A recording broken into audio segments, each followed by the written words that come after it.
Hi, guys. Merry Christmas. Happy Thursday. It's your host, Shantel, and I'm here with you as promised on Christmas Day, whether it's Christmas morning or Christmas evening or not even Christmas anymore by the time you listen to this episode. I hope everyone is doing incredibly well.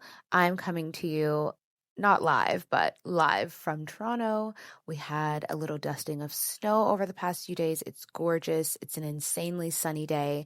And I'm actually so glad to be recording this pod. I hope that it brings you a little bit of comfort and solace on a day that can be incredibly joyous, but can be incredibly sad. And sometimes it's both, just depending on the year or the hour. I love you guys so much. Thank you so much for being here. If you're new, welcome, welcome, welcome to the Sage Sorority.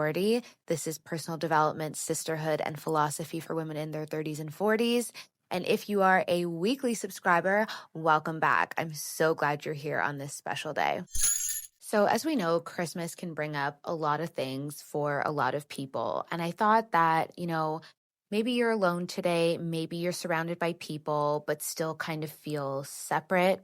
Maybe you're on a walk trying to clear your head. Maybe you're half present at a family thing and you need an excuse to step away for a little bit. Maybe you're in your bedroom with the door closed, hiding from everyone. Wherever you are, I just want to say there's nothing that you need to feel today. I didn't want to do anything loud, and I didn't want to give advice or tell you guys how to reframe things or push you towards some sort of silver lining, because sometimes it just isn't there. This episode is truly just about companionship on this notable day. That is it. So if you need to pause this and come back later, do that. It will definitely stay evergreen in the feed. And if you need to listen in pieces, that's also okay. And if you don't finish it at all, I totally get it. You are good. There's something I don't think we talk about enough, and it's the difference between being alone and feeling alone, because they are truly, truly, truly not the same thing. And if you ever really experience both, you know exactly what I'm talking about. You can be physically by yourself today and totally feel fine, happy, peaceful even, like you chose this and it's exactly what your soul needs and wants. Or you can also be surrounded by people, family, friends, a full house, and still feel like no one's really seeing you, like you're performing presence, but you're not actually there. Do you know what I mean? And I think Christmas, fortunately or unfortunately, can kind of have this way of making whatever you're feeling feel infinitely sharper. If you're single, you might feel it when everyone's coupled up and you're the only one without a plus one. Or when someone asks, so anyone special? And you have to decide whether to give a real answer, to deflect, or even be a bit snarky. If you're partnered, you might feel it when your person is right there next to you, but somehow still not with you. Like they're going through the motions, you're going through the motions, and no one's really calling it out. If you're with family, you might feel it when the conversation stays very surface level, when nobody asks how you're actually doing, when you realize you've been home for hours or days or maybe even weeks, and you feel like you're performing a version of yourself that your family expects. Maybe you live abroad or you don't live in your neighborhood anymore, and you realize that the gap between you and who you used to be is getting wider and wider by the year. Here's the thing, right? Loneliness doesn't always show up where and when you expect it. Sometimes it hits hardest when you thought you'd be fine, when the day was supposed to feel good, and instead it just kind of feels hollow, flat, bland. Or when you're doing quote unquote all the right things and you still feel untethered, unrooted. I always say the best type of love, whether that's platonic or intimate, is love that gives you both roots and wings. And sometimes you just feel neither. And I just want to name that for anyone who might be feeling that 100% and the dial's turned way up, or someone who maybe isn't experiencing that this year, but they have in the past, or they want to know how to empathize and show up for someone that they think might be going through it. Not to fix it, not necessarily to tell you how to solve it, just to say if that's where you are today, you are not broken. You are not doing anything wrong. It's just a state, and it's not failure, and it's not permanent.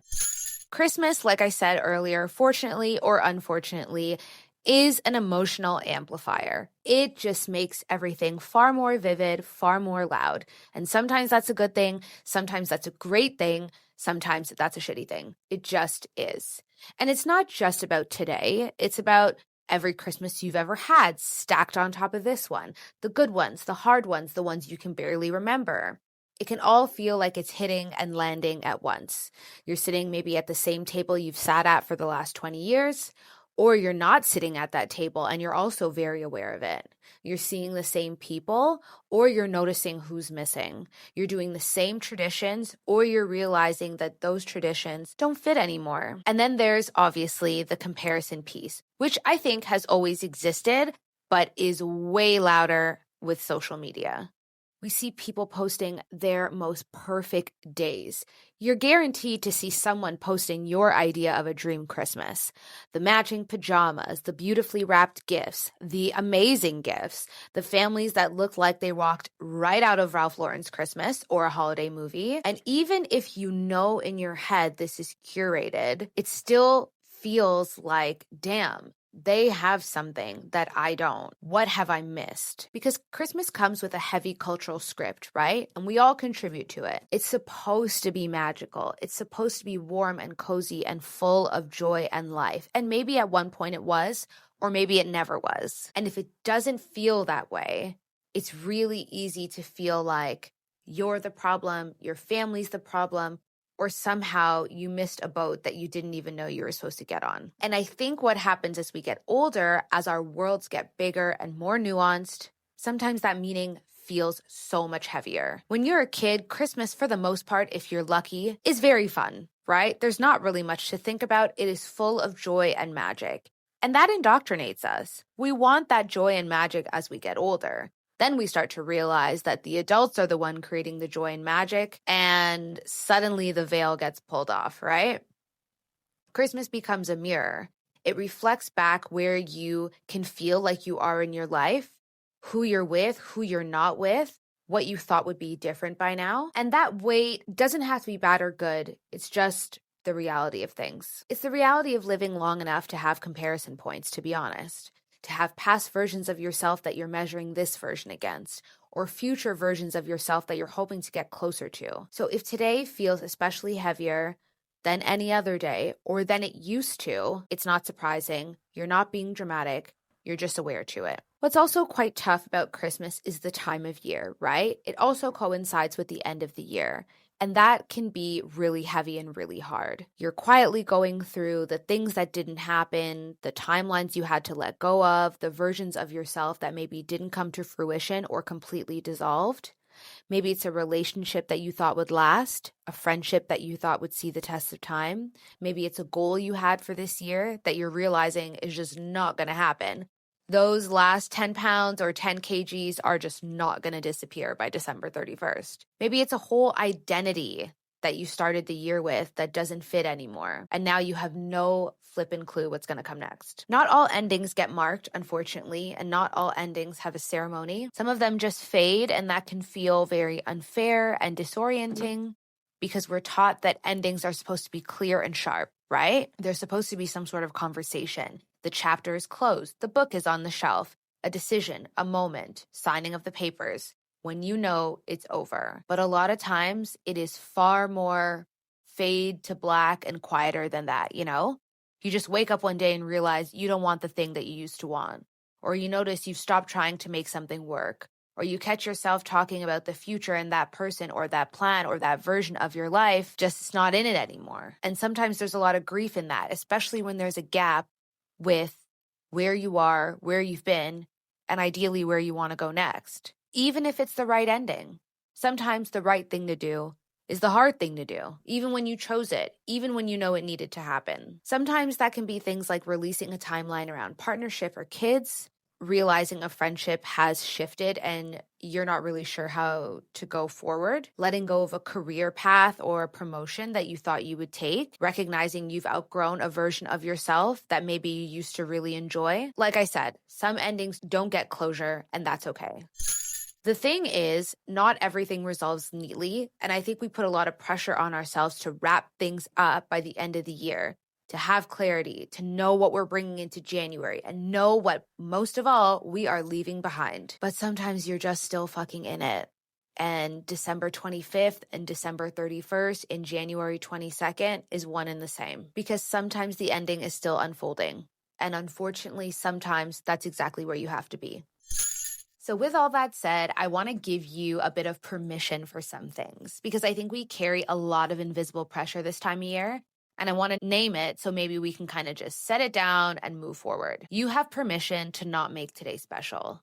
You don't have to manufacture joy or gratitude or meaning because it's Christmas. If today is just another day, that is more than fine. If it's quiet and unremarkable, that is more than allowed. You have permission to not feel grateful just for the sake of feeling grateful, to not feel grateful on command. Gratitude is real when it's real. You know what I mean? It's not something that you owe anyone. It's something that I know makes you feel good as a person, but you don't owe anyone that, you know? If today doesn't inspire it, that doesn't mean you're an ungrateful person. It just means you're human. And today, or this day in particular, is just not yours to feel over the moon and joyous. You have permission to also not know what's next. Maybe you have a plan for January, maybe you don't. You don't need to have clarity about your entire 2026. You don't need to necessarily set intentions or goals or resolutions or a new vision board. You can also just be, you know? You have permission to not wrap the year up in a perfect bow. But you also have permission to do that as well. And next year, I will definitely be guiding you through all the feels that January often brings. So stay tuned. But if things feel unfinished, then fucking just let them stay unfinished. If you're still processing, if you can keep processing, you don't necessarily have to close the chapter just because the calendar says so. You have permission to take up space today as much as you want, even if that space is quiet. You and a hot chocolate and a Christmas movie or a regular movie is more than enough. You don't need to shrink. You don't need to perform ease. You don't need to make other people comfortable with where you are. And you have permission to feel however you feel without having to justify it or explain it. If someone asks how you are and you don't have an answer, that's also okay. And I think we owe more to each other like that. Like, it's like, how are you, babe? Like, not great, but it's okay. Or not great, but it'll pass. Or, you know what, this Christmas is just not my Christmas, and that's okay. You don't owe anyone an excessive narrative, let alone a narrative that needs to make them feel better, you know? January is ultimately coming, God willing, and I'm not saying that to stress you out at all. Deep in my soul, I believe that the real new year is actually Easter and spring equinox, but you know, I think I've mentioned that before. I think I mentioned that earlier this year, but I'm just naming it because time keeps moving whether or not we're ready for it. And I do want to drive that point home, you know? For good and for bad, life moves on. And I think there's this pressure to enter the new year with clarity, with momentum, with a fresh start energy, that Monday morning energy that makes you feel like, yes, I've got it. This is my year. I've got it all figured out. But I want to tell you, my sweet sage, that contrary to popular belief, you do not need clarity to move forward. Moving forward brings clarity, sometimes quickly, sometimes slowly. You just need to keep going. And I don't mean that in a rah-rah, push through it kind of way. I mean, you can move forward and still be figuring it out. And the gag is, that's what most people are doing. You can step into January without knowing nothing about what it's going to hold. You can show up without having the answers. Your presence is enough. You just have to show up. Just being here, awake to your life, awake to your feelings, even when it's uncomfortable, even when it's shitty, even when it's not really where you want to be. That's enough. It's truly enough. And this isn't about excessive optimism. And it's not about believing that everything's going to work out and we're all going to just run off into the sunset together. It's just more about steadiness. And I want you guys to always believe in your own steadiness and your own ability to create steadiness for yourself in your life. It's about staying with yourself and not abandoning how you feel and your inner life to productivity or the hustle or the pressure to have it all together and be snatched, et cetera, et cetera, et cetera. You just have to hold the line and you just have to stay with it. I hope that makes sense. Anyways, that's it for me today. Thank you so much for listening, especially if you listened on December 25th. I think that's so cool. I know that Christmas Day is ultimately very intimate, and I know that choosing to spend even a sliver of it here with this episode means something. A little bit to you, a hell of a lot to me. So thank you so much for that. Wherever you are in the world right now, whether you're alone or surrounded at home with friends, with family, with none of that, I hope that today is a decent day for you at the very least. I want the best for all of you guys, not just today, but every day, and especially for 2026. And I just want you to know that wherever you are, whether today has been a good day, a great day, a hard day, or somewhere in between, you are not behind. You're not doing it wrong. You are exactly where you need to be. And I just implore you to hold the line. The best is truly, truly, truly yet to come. And I hope you feel held today, even briefly, with this episode. I love you guys so much. This is the last time we'll speak in 2025, which is insane. Next Thursday will be January 1st. And of course, I will be in your ears, hopefully not hungover because my birthday's on the 31st. I would love you all to give me a birthday gift. And that birthday gift is sharing your favorite Sage episode with someone, a friend, a coworker, anyone, a parent, anyone. Your favorite Sage episode that you've had this year with someone. Definitely tag me on Instagram. I hope you guys, like I always say, have an amazing day. Have an amazing final week of the year. Have a safe and friendly and fun New Year's Eve. Definitely have a toast for me because it'll be my birthday. No big deal. And not only will I talk to you guys next week, I will talk to you next year. I love you guys so much. Talk to you soon. Bye.